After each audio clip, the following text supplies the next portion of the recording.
going to present a section out of a recently completed novel called The Black Dot Museum of Political Art. This is an image that my protagonist, Martin Lewis, created. He is a landscape painter and a narcissist. In fact, he did these traditional landscape paintings, and then he met this quite interesting, attractive young political activist who was in opposition to a coal mine going in on Vancouver Island in this environmentally sensitive region. And to attract attention from her, he took his fairly traditional landscapes and put a big red blob in the middle of them to turn them into political art, as one might do if one is a narcissist seeking the attention of a political activist. It didn't work too well, actually, but he gave it a try. So you'll be seeing some of the images that I created that illustrate that. And there are also some images from when Martin Lewis, the protagonist, the narcissist, enters into a relationship with a professional relationship with a psychologist who gets him to interpret the 9 symptoms of narcissism within the sort of realm of abstract expressionism. And it gets a bit convoluted from there. We'll leave Martin Lewis for you to ponder, if that wasn't convoluted enough. And we're going to jump to a segment which is about his mother. Within this novel, The Black Dot Museum of Political Art, and actually the previous novel that I finished a couple of years earlier, both of these are unpublished. The previous one was called Obliterating History, a Guitar-Making Mystery, Domination and Submission in a Small-Town Garage. And within these works, I have ideas about culture and political activism and changing the world, and also how people came to be the way they are in terms of how they interact with other people. This is another part of the series, The Raven Coal Mine.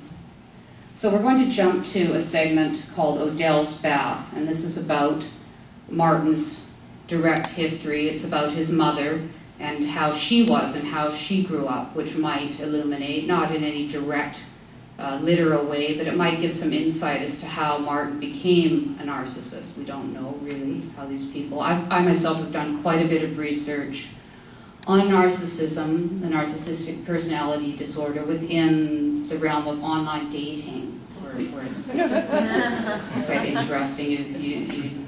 You need to know something about the symptoms of narcissism, I believe, if you're going to do the online dating. One of which is lacking empathy, which I've given a lot of. That's the main one, that's symptom number 9. The other ones tend to be more to do with feelings of superiority, trying to attract attention, sort of fantasizing about one's own sort of grandiosity, which may or may not exist. But yeah, this is part of this series of the 9 symptoms of narcissism that Martin created, abstract expressionism within sort of art therapy. Anyway, back to Martin's mother, Odell. Their cast iron clawfoot tub, raised up on bricks to make room for the fire beneath it. After supper, the bath regime began, with Odell's father climbing in first to soak for the better part of an hour. After which, when her mother was alive, she'd be next, but she tended to make it quick. After her, the boys, one at a time. And finally, it was Odell's turn. Frequently, she had to chop more kindling to stoke the fire and wait until the water warmed up again. She pulled the sash of her pink chenille bathrobe tighter and swung the axe more accurately than either of her brothers, splitting wood like she was slicing bread. Truly alone she sat on her thinking rock, poking embers, vowing one day she'd take baths twice as long as her father's and soak in bubbles until the cows came home. And when she had a child, she'd spoil it. It could eat cake all day long for all she cared.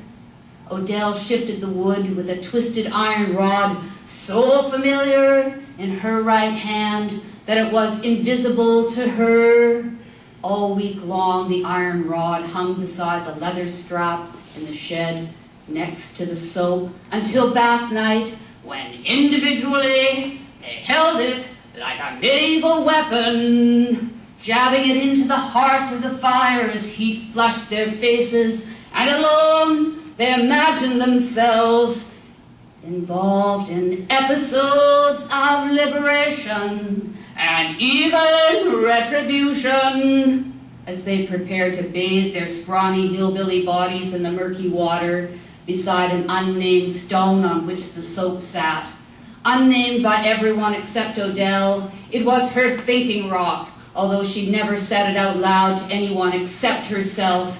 It was here that the term, "run through with an awl, run through with an awl," played over and over in her head, and she blamed the rock for making her think it. This was what happened when she sat on her thinking rock. It made her think awful things about her father. She blamed the rock for putting things into her head, and she thought it best to say them, to let them out, rather than save them in her head, fearing that she might blurt out, "Run through with an awl," instead of "Please pass the potatoes" at dinner. Odell kept her small bottle, a bubble bath, in the pocket of her chenille robe. As she dribbled it across the dirty water, she repeated her chant, "Run through with an awl." Naked, one foot on her thinking rock, she used the soot-blackened poker to agitate the bubbles. She laughed at how she must look, the real Odell, and she added to her chant, "If all eyes were on me now, if all eyes were on me now." The saving grace of her otherwise woefully lacking existence was that her father was not a man of God. Unlike her schoolmates traipsing off to church, Sundays were her own. Not to run through fields of buttercups, but to catch up on her chores. Odell sometimes found herself glancing skyward while she squeezed dirty water out of a mop, thanking God that her father was not religious, thus cracking herself up enough that she twigged on to how humor worked. It split apart the dark tendrils tightening in her gut and around her heart, soothing her like a slug of moonshine. But laughter didn't burn and make her cough. Odell tried to find external sources to make herself laugh, to reduce the internal grumbling of what she knew was not her soul, nor was she hungry, unless what she felt could be called a hunger to express herself. If she laughed or cried, her father got angry.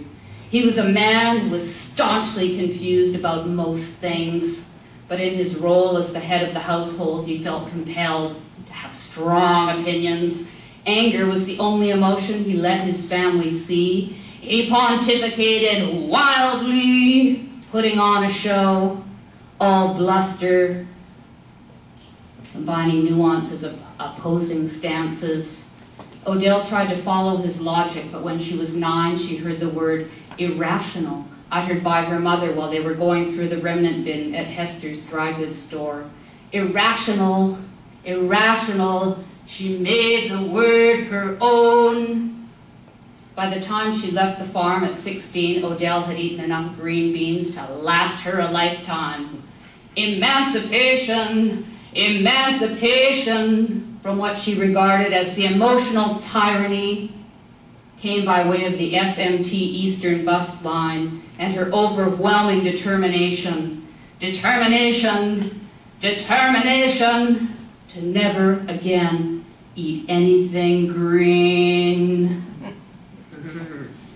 Thank you.